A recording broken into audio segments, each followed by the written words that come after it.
দর্শক এই মুহূর্তে আছি দক্ষিণ অঞ্চলে গলাচিপায় এবং গোলখালী ইউনিয়নের এবং এখানে আছেন আপনারা দেখতে পাচ্ছেন সম্মানিত চেয়ারম্যান সফল দুইবারের সফল চেয়ারম্যান এবং এলাকার ইউনিয়নবাসী যারা আছেন তারা কিন্তু তার পাশেই আছেন। এই বর্তমান অবস্থা নিয়ে আসলে কিছু বলবে, এই ঝড়ের কবলে যারা আছেন এবং যারা নিরাপদে আছেন তাদের নিয়ে হয়তো তিনি কিছু বলবেন। এই বিষয়ে আমরা একটু তার কাছ থেকে জানবো।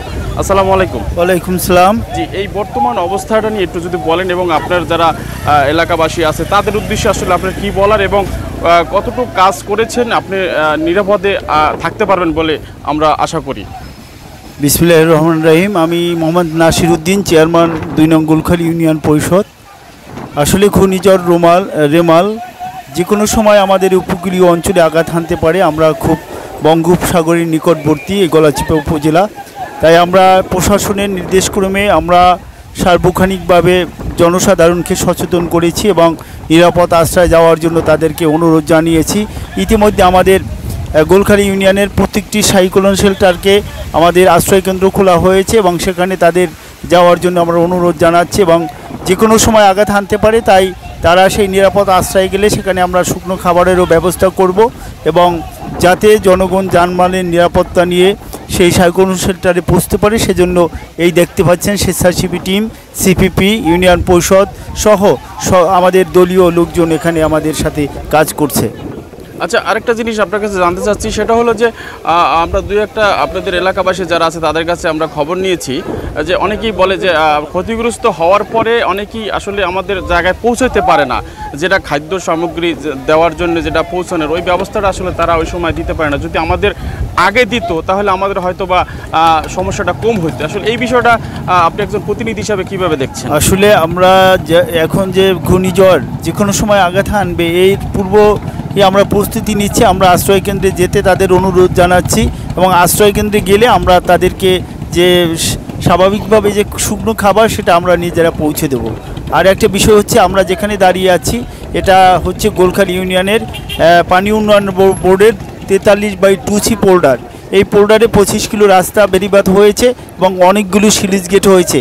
আমরা যে বেইলি ব্রিজ আয়রন ব্রিজটিতে দাঁড়িয়ে আছি এখানে একটি ব্রিজ স্লুইস গেট হওয়ার কথা ছিল, কিন্তু এলাকাবাসী কিছু এই স্লুইস গেটটি চাননি, যার জন্য স্লুইস গেটটি হয়নি। আজকে যে ঘূর্ণিঝড় রেমাল, সেই রেমালে প্লাবিত হয়ে জলোচ্ছ্বাসের ফলে এলাকা প্লাবিত হচ্ছে এবং আপনি দেখতে পাচ্ছেন এই একটু আগে যখন জোয়ারের পানি বাড়ছে তখন প্রবল আকারে পানি ভিতরে ঢুকছে। যে কোনো সময় এই এলাকাবাসী প্লাবিত হতে পারে এবং ক্ষতির সম্মুখীন রয়েছে। আমরা পানি উন্নয়ন বোর্ড সহ সরকারের কাছে দাবি করছি যে এলাকাবাসীর এবং জনস্বার্থে যাতে এখানে স্লুইস গেটটি নির্মিত হয় এবং ইতিপূর্বে আমি এক্সিএন জেলা প্রকৌশল ওয়াটার বোর্ডের পানি উন্নয়ন বোর্ডের নির্বাহী প্রকৌশলীর সাথে আমার হোয়াটসঅ্যাপে মেসেজ দিয়েছি এবং কথা বলেছি।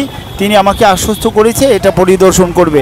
আর আমার এলাকায় 2টি জায়গা ওভারফ্লো হয়ে রাস্তার ভিতরে পানি ঢুকেছে, এলাকাবাসী জলেকা বাজার এবং এখান দিয়েও প্লাবিত হচ্ছে। আর একটা হচ্ছে সুহুরি মুসুরিকাটি স্লুইস গেট, সেখানে উপজেলা জেলা প্রকৌশলী পানি উন্নয়ন বোর্ড তিনি কিছু জিও ব্যাগ ইতিমধ্যেই পাঠিয়েছেন, কার্যক্রম চলমান আছে।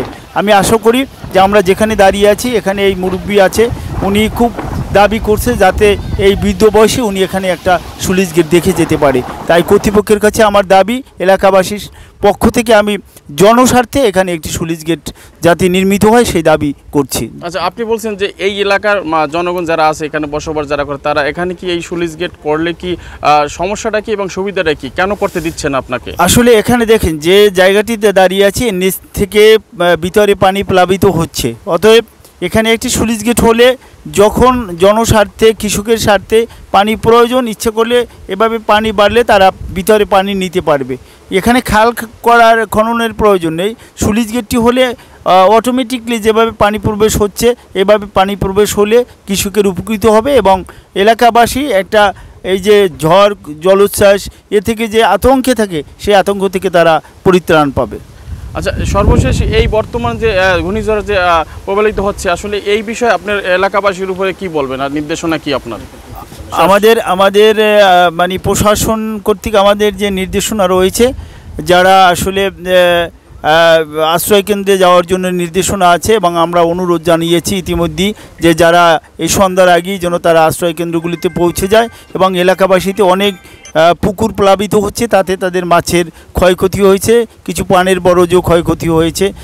এছাড়া বড় ধরনের কোনো ক্ষয়ক্ষতির এখনও আমরা কোনো পাইনি। আরেকটা বিষয় চেয়ারম্যান সাহেব, সেটা হলো যে যারা নিজের উদ্যোগে না যাবে, আসলে আপনাদের কোনো প্রতিনিধি বা প্রশাসনিকভাবে কোনো অর্ডার আছে কিনা তাদেরকে জোরপূর্ব হলো নিরাপদ স্থানে পৌঁছে আসলে নিরাপদ স্থানে যাওয়ার জন্য আমরা অনুরোধ জানিয়েছি। তারপরও যদি অবস্থা খুব ভয়াবহ হয় সেই ক্ষেত্রে এলাকাবাসী যারা আছে, আসলে ইউনিয়ন পরিষদ, স্বেচ্ছাসেবী সিপিপি, তারপর যারা আমাদের দলীয় নেতাকর্মী রয়েছেন, বিভিন্ন স্বেচ্ছাসেবী টিম কাজ করছে।